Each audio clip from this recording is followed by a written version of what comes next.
Hey, everybody, and welcome to Madden and Benz Unfiltered. Tim Benz and Mark Madden with you. Glad that you are with us, and hopefully you get a chance to listen to our podcast today. We put that up early this morning, the Madden Monday podcast, brought to you by The Meadows. And second week in a row where Mark and I spent a lot of the podcast actually talking about things that weren't related to sports. I mean, some reasons unfortunate. Obviously, the passing of Ozzy Osbourne and Hulk Hogan, but Mark, I actually really enjoyed our last two podcasts for that exact reason. There hasn't been a lot going on, especially in local Pittsburgh sports to dwell on, nothing good. So actually wallowing in memories of those two and others as we have the last 2 weeks, kind of fun for me. Yeah, me too. Very sorry to see them both go, especially Hulk, who I worked with for 8 years in World Championship Wrestling. But yeah, they had great careers, and they led lives off the beaten path, to be sure. There's a great obit up now on Rolling Stone about Ozzy. It has a great line. Actually, it's not that good of an obit, but it has a bunch of great lines. And my favorite was, "It's Ozzy's moon, we just barked at it," which I think summed up what he brought to the table and how unique Ozzy Osbourne was. Another thing I want to talk about today, actually, is I did see Happy Gilmore too, since we taped the podcast. Oh, okay. How was it? Well, I thought it was very good. I thought it was slapsticky, but also endearing, very sweet. I thought it was a good move to have Happy Gilmore have 4 sons who were problem children, but he was also very, very close to, and they revered him. Like, if they would have had the dynamic where, he doesn't get along with his kids, I thought that was good understanding of the Happy Gilmore character. Then, of course, he doted on his daughter, making a comeback to get her to ballet school in Paris. I also thought it was great that MJF from wrestling was Happy Gilmore's oldest son, because MJF in real life is Happy Gilmore's oldest son, just with different parents. How about John Daly? I heard John Daly was really good in it. Yeah, he was in it a little much. Oh, okay. It was kind of a parody of himself, but, Scotty Scheffler was actually better. He was in it less. Maybe that's why.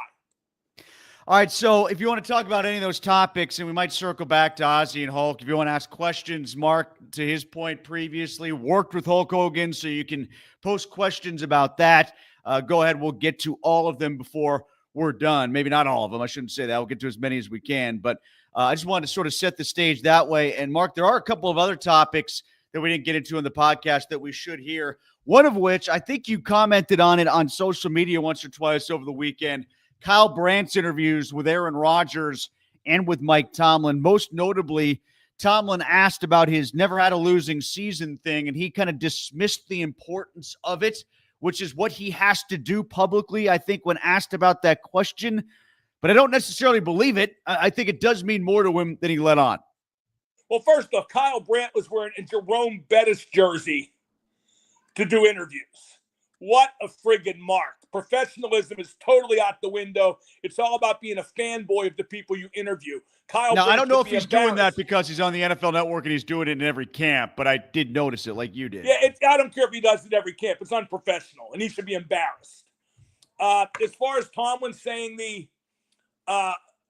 no unbeaten season streak is unimportant to him, that is just a whopper of a lie, because every move he makes errs on the side of conservative, which leads him back to the mushy middle.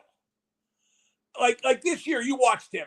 They should be playing press coverage on the outside with, doesn't matter who, Slay, Ramsey, Porter, they're all good at it. He should be playing press coverage on the outside and blitz more.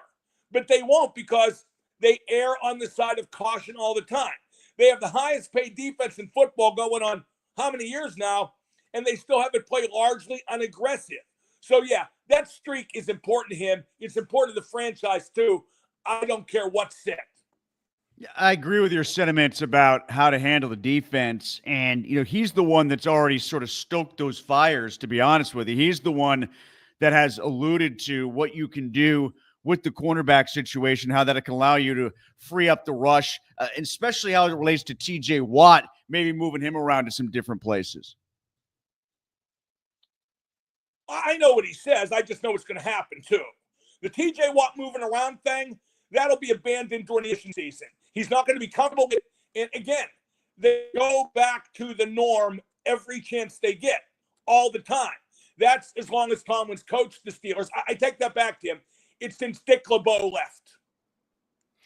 I think that it is imperative to do something different with Watt, though, because he has become so predictable where he rushes from. Alex Highsmith even said when he arrived at camp that they're going to use training camp as a way to throw different looks at teams.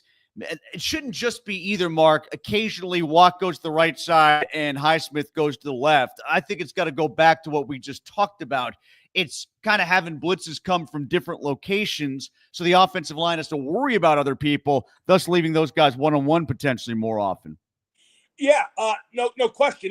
We shouldn't forget that Watt is attempting this out of desperation, which is a stinky cologne, because he faded last year statistically, especially down the stretch. He had no sacks in 10 of 18 games. But yeah, for every action, there's an equal and opposite reaction. And if Watt moves, somebody else has to move too. So are you looking to just benefit Watt? Will it help Highsmith as well? I don't know. There's a lot of variables in there. I think the thing I'm most excited about after camp so far is to see that Caleb Jones might have a real something there. And they might be able to use him very quickly as their number one running back. Caleb Johnson. Did I say Caleb Jones? I'm sorry. Caleb Johnson. He should be the number one running back, I think, pure talent-wise, Mark. Let's see if his rookie status doesn't get in the way. But it will get in the way, for sure. I still think he's not starting week one. Absolutely not. No. Well, chance. Yeah, and they got the bye after, week 4, so there's the logical spot to maybe change that up. No, the logical spot is to have him be the number one back, week 1, first snap, first and second down, all the time. That's what's logical, because this is not a team that can afford to not win every game it has a chance to, based on breaking rookies in slowly. But you just said they're probably not going to do it. They're going to give Warren the ball a ton. Well, but then you invoked logic. Shame on you. Well, look, I know this, that Jaylen Warren has been, everybody's favorite because they just wanted more out of Najee and never got it. Well, now it's going to directly flip. It's going to be like what we see with Mason Rudolph at times. Jaylen Warren's a third down back. Nobody can like him into being something better. It's like they all want to like Will Howard into being the starter. They all want to like O'Neal Cruz into being a superstar. Your like doesn't matter. It's what they are. Well, no, I'm just talking about from a fan perspective, because they've angled that Warren's been better than Najee for 2 years now, and now he's got his chance to be a starter, and everybody's going to be calling for Johnson to be the number one from Jump Street, as they probably should. No, I don't think the fans are. I think the fans think Warren can do it. You do? I think there's already a groundswell for Johnson based on everything that's come out of camp so far. Well, who cares what the fans think anyway? Well, I mean, it makes for good fodder. I think it's kind of like the Will Howard line that you talked about. I think everybody's sort of trying to speak Will Howard into being the next Tom Brady for their own sake of optimism. But let's be honest. I mean, Mason Rudolph's still going to be the number 2. Oh, no question. I mean, the only way Howard ever gets in the game is if a bunch of guys get hurt. If Rodgers is out, which probably will happen, and then who knows about Rudolph. But Will Howard is a slightly more talented Duck Hodges.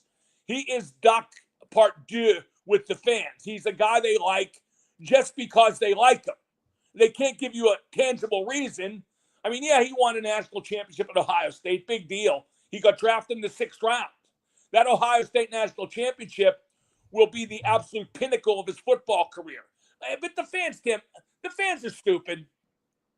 And none more stupid than the ones who wait in traffic to go watch practice. I mean, we talking about practice, to watch practice at Latrobe. Case in point, whenever Howard plays, they go just bananas. They go Well, hard.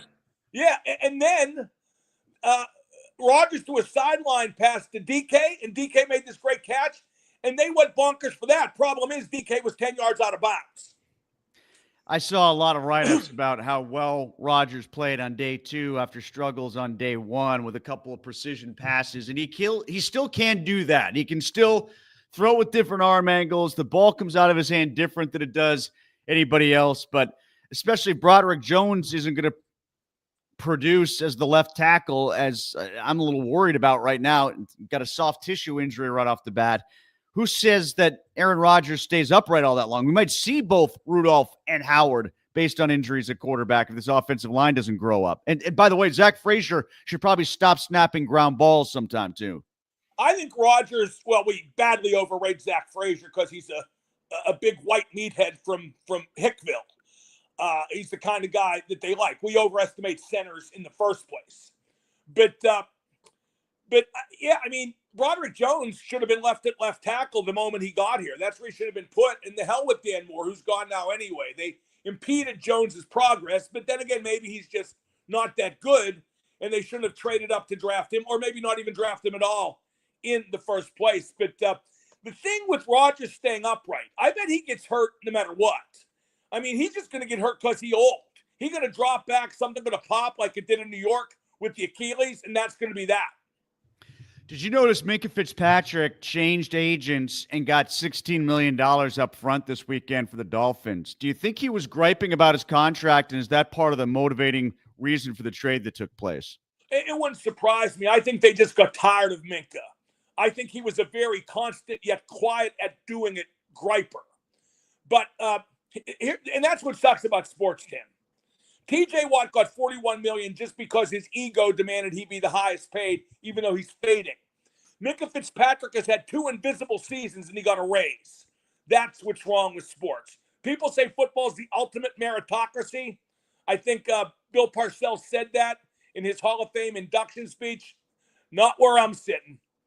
See a lot of comments coming in the Steelers right now, and we'll get to those. But, Mark, before we get to the Pirates, I didn't get a chance to read it yet because it posted literally 2 minutes before we got on.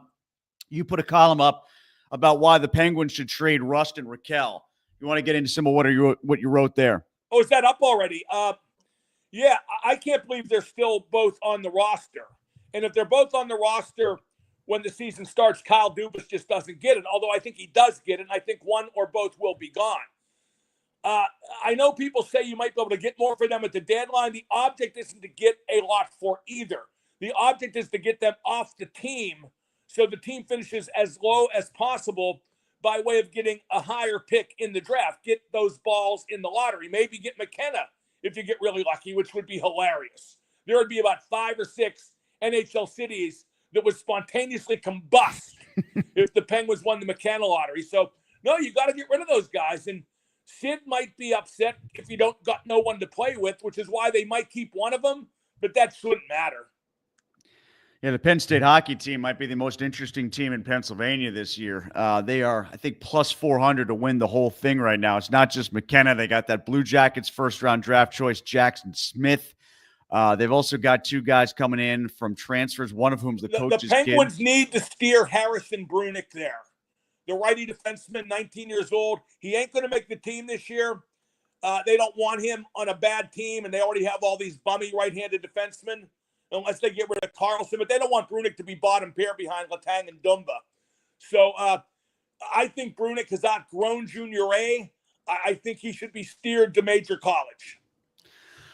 Mark, as it relates to the Pirates, and we talked about this at great length on the podcast, I was just curious about your thoughts regarding Keller, maybe the news. I didn't see this while we were speaking. Bob Nightingale came out with a story that said that the Cubs might actually put up their number 1 prospect for him, who's an outfielder, who's a bat that's being blocked right now in Chicago that could come here and play right away. Would that change your opinion?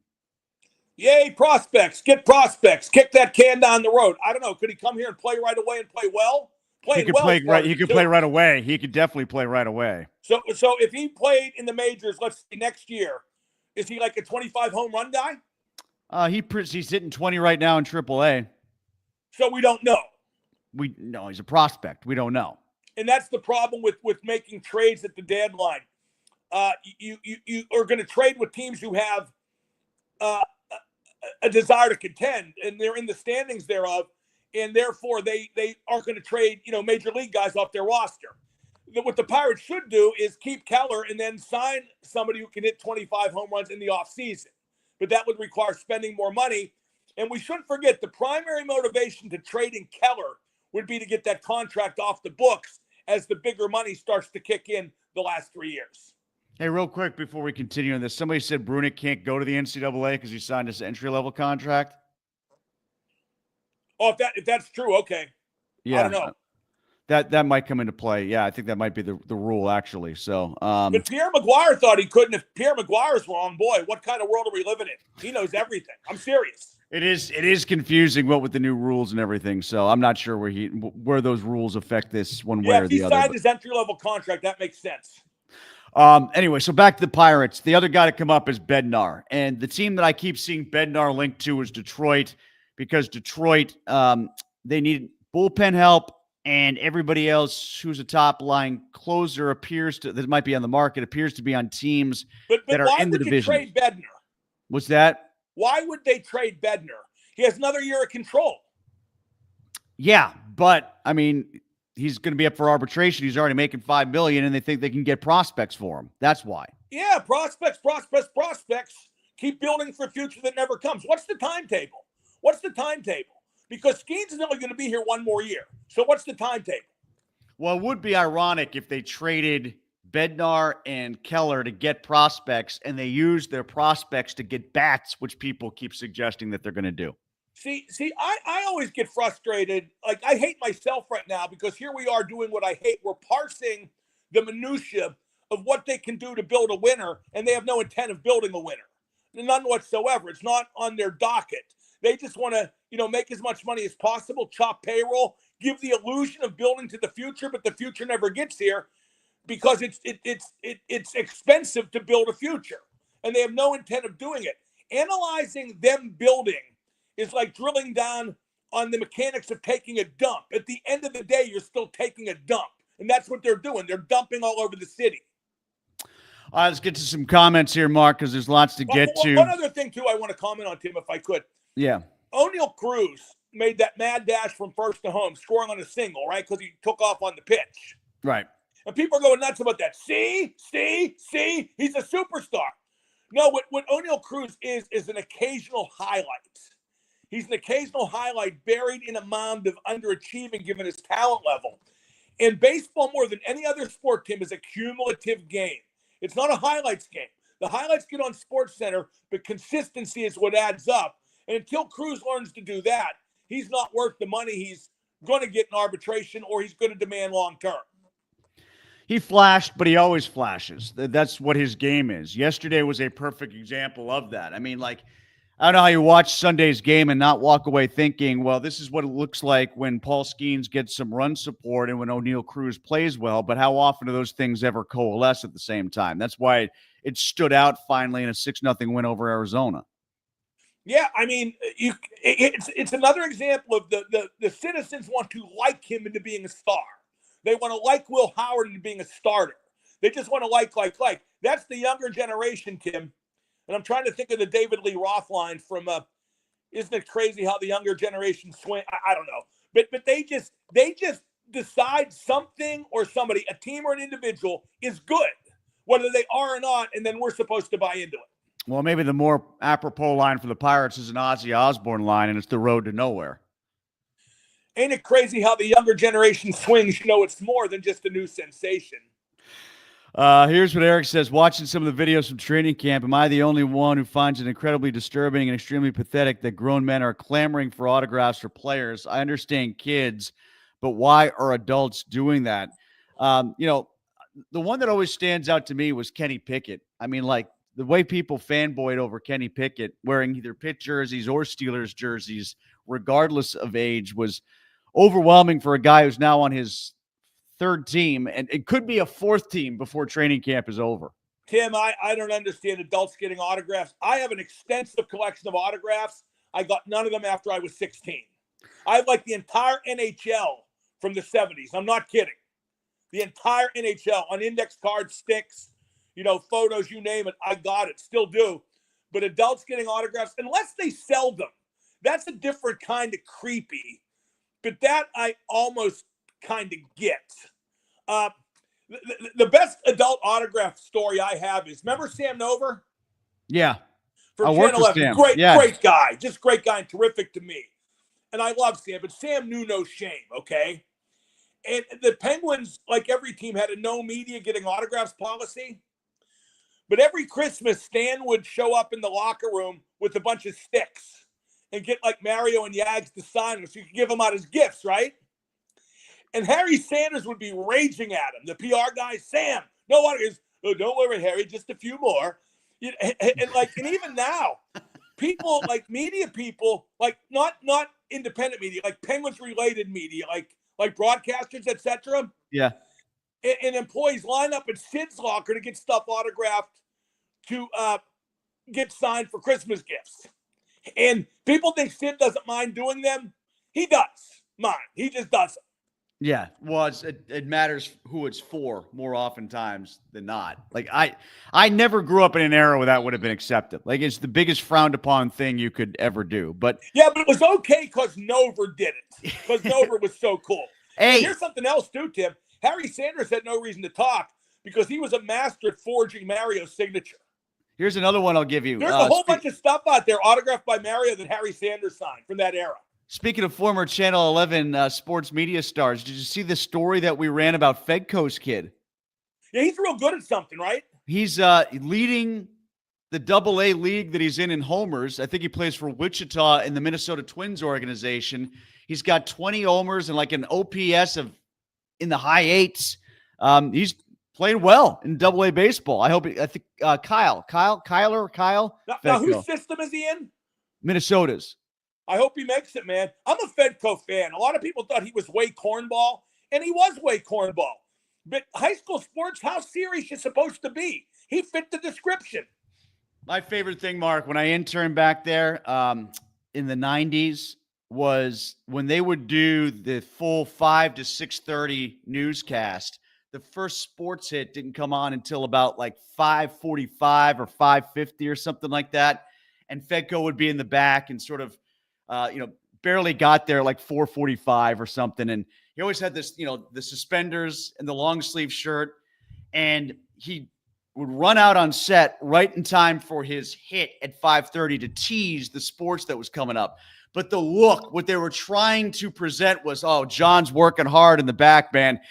He's got the sleeves rolled up. He's looking around. He's all scattered. That wasn't like a bit. He just got there.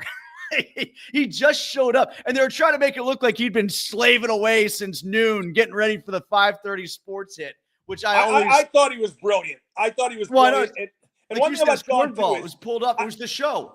I know a lot of local guys in the media didn't like him because A, he was more successful, and B, he would big time certain of them, but he never big time me. I love the guy. Let's get to a couple others here. Eric says, how about the new South Park episode, Skewering Trump? Not exaggerating. I had to pause a couple times to wipe tears. I was laughing so hard. Yeah, I think South Park is juvenile and just terrible. I tried to watch it, but it's on Paramount. I don't know why it's not on HBO Max. Every other season's on HBO Max. I don't know if there's a deal change or what, but I haven't seen it yet. I just think it's terrible. Bill says, at what point in the upcoming season will defensive coordinator Terrell Austin be the Steelers' annual scapegoat by the fans and marks for their underperformance? Week 4? I don't know. I think enough people know that would literally be scapegoating because it's Tomlin's defense. One of the most grievous mistakes they made, Tim, was letting Brian Flores go to Minnesota when they had a chance to keep him as defensive coordinator and get rid of Austin. But Austin is A, Tomlin's buddy, B, totally subservient to Tomlin. You're right. It is really Tomlin's defense. I think it'll turn to Arthur Smith in large part because I think Aaron Rodgers will steer it there if it's not going the way he wants it to go. Richard says Warren is at best a change of pace running back who the more he plays, the less effective he'll become. That part I tend to agree with. I think he's great in spurts and flashes. I don't think you can rely on him to be a down-to-down back. Johnson should be the starter from the start, but that's not just how the Steelers do things. It's veteran respect. It always comes before common sense. Yeah, right on. Warren will start week 1 unless he's hurt. Brian says Will Howard's ceiling is to have 5 or 6 year career as a backup. There's a reason he was a 6th-round pick. I mean, I agree with half of that, but I think he'd last more than 5 or 6 years. I think he'll be a good backup and last forever. I think it could be like Kyle Allen, who's already the guy replaced 7 years in and managed to get 19 starts along the way. Well, what's fueling the Howard hype, you got the one guy on radio who's either incredibly stupid or incredibly disingenuous, and I can't figure out which. is saying Will Howard's going to be the Steelers' best 6th-round pick since Antonio Brown. I mean, that's ridiculous. That's just flat ridiculous. He'll never get a chance to prove it, for one thing, unless a bunch of guys get hurt, like I said. But, yeah, it just that's one thing I don't like about today's media. Today's media, and I have buyer's remorse, Tim, about sticking around every day. Today's quote-unquote up-and-coming media, they're not interested in truth or facts. They're just interested in hype. And whatever they can say to hype, whether it's true or false, or they believe it or not, they're going to say, and Will Howard falls under that category. Here's what I want to go to on Howard. Steven says, I'm 47 and I love Will Howard. He can work his way into being the next franchise guy here in Pittsburgh. No, he can't. You're stupid. No, he can't. Stop watching this program right now. You're stupid. You're too dumb to watch us. Get the frig out of here. Like, I'd ask that guy, just for the sake of argument. Work his way. Work his way. The most overrated thing in America is hard work. You can either do it or can't. If Will Howard ended up going to the Cleveland Browns instead of Shadur, and the Steelers were about to play a game against Will Howard, would you be afraid of him? I don't think so. I'd say, boy, Cleveland's even worse than I thought. Hey, put it this way. I would rather have Kenny Pickett, Shedeur Sanders, or Dylan Gabriel than Will Howard. And that says a ton.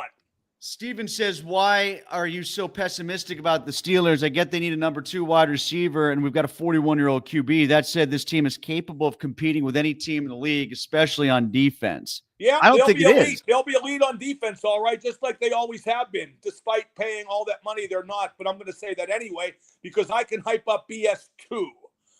Yeah, they'll be great. I mean, first off, pessimistic, I think they're going to be 9-8. Yeah, I might be optimistic based on how last year ended. Yeah, I'm a Steelers cheerleader.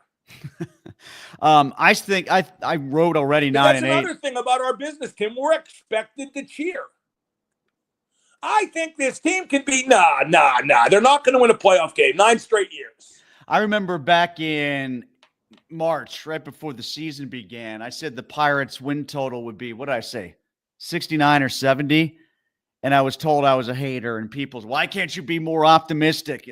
Because I don't think they're going to be that good. It turns out I was being optimistic based on what the win total is probably going to be. I know. I said 73 or 72 wins. I might have said 72, actually. Yeah. Yeah, but a lot of people were predicting 86 or 87 wins. You know why? Not because they believed it. They just thought that's what would play. Steven added, the over-under for the Steelers wins this year is 8.5. I'll make you a friendly bet. You go under 8.5. I got over 8.5. Well, we just said that they're going to go over 8.5. Okay, the winner dinner, Steven, I don't associate with marks, okay? So we're not going to bet because I have no desire to meet you. I don't associate with marks. What if he shows up in a Jerome Bettis jersey? Well, actually, I take that back. I do associate with marks at my viewing parties when I'm paid. So, Steven, see you when I'm paid, you mark. So you could get paid, but then you could buy dinner and he could wear his Jerome Bettis jersey. I don't want dinner from him. Now, what about when you wear your Roethlisberger jersey? Hey, you got to the Steelers Hall of Fame, the Hall of Honor, whatever. I only wore it once, Tim, and that was to show support when he had his difficult situation. Him, Porter, Pouncey, they all went in. I think they're all locks. I thought it was interesting. Are they out of guys? I'm not being facetious. Are they out of guys from the 70s? I thought they might even sprinkle in somebody from the 80s that they haven't put in yet. I don't know. That's a good question. I think that is such a when you have the amount of guys that the Steelers do in the Pro Football Hall of Fame, I think the in-house Hall of Fame is rather meager honor. But it's good PR. It keeps those veterans attached to the team, which isn't always easy. They've learned that. So I'm all for it. By the way, Tim, we haven't mentioned Dave Parker getting into Baseball Hall of Fame. All right, yeah. And his kid read a poem where he said that his father wrote the poem where he talked about being a pirate for life, that was his team. And Dave played pretty good ball for some other teams too. So to have that confirmed and him having the P on his hat, on his plaque, and that got me to thinking, and I wrote in my blog today at the X website, Parker will be the last guy to go in the Hall of Fame with a pirate cap on his plaque. That will never happen again. Not unless they right past wrongs like they did with Dave and put an Al Oliver or Danny Murtaugh. But other than that, nobody else will stick around long enough. Skeens might get in the Hall of Fame. He won't have a P on his cap. Yeah, he'll go in with whatever team he wins the Cy Young Award with or wins a World Series with, or I think whatever the Skeens case is may going to be. win the Cy Young this year. I do. I think he might We get up could, to having a yeah. winning record, and I just think his level of pitching is so overwhelming that even with a losing record, they will have to acknowledge it. I think I heard the guys in the broadcast make reference to it. The only guy who has a losing record in a Cy Young was Gagne, but he was a reliever, so that doesn't really relievers count. don't count. You know what really impressed me with Skeens yesterday? He stranded a runner on third 3 times. Yeah. Pretty And you know impressive. what's even more important about that, Mark, is every time he got a runner in scoring position with less than 2 outs, the very next batter he struck out. Like that next batter. That's not just being overwhelming. That's having craft. Yeah, and he got him out with different pitches, and he relied on the changeup. I mean, like, he pitched a really good game yesterday, even though he got himself in trouble. Yeah, right. I mean, he's the best pitcher in baseball. The only one who's close is Scooble. And all right, so you're in. There are days when Scooble's better. Yeah, I mean, he's got a ton of pure stuff, just like Skeens does, and sometimes his stuff is less hittable than Skeens's is. And Mr. Roski has the stuff to be as good as either. Whether he is or not, right now he's real good. But Skeens has actually progressed quite a bit from last year to this in terms of craft. You got to respect that. You're in today, Mark, then you're out the rest of the week. You're back on Friday. No, not the rest of the week. Out the rest of the week. All right, so catch Mark while you can. On the X, I'll be in for Mark on Tuesday and Wednesday. And then Tom is in on Thursday and Friday. We will be back with you, Madden and Benz Unfiltered, next week. And check out the Madden Monday podcast. It is posted right now at Trib Live. And Mark's new column is up as well about Rust and Raquel. You can read that as well as mine on Skeens and O'Neal Cruz. This is Tim Benz with Mark Madden, Madden Benz Unfiltered.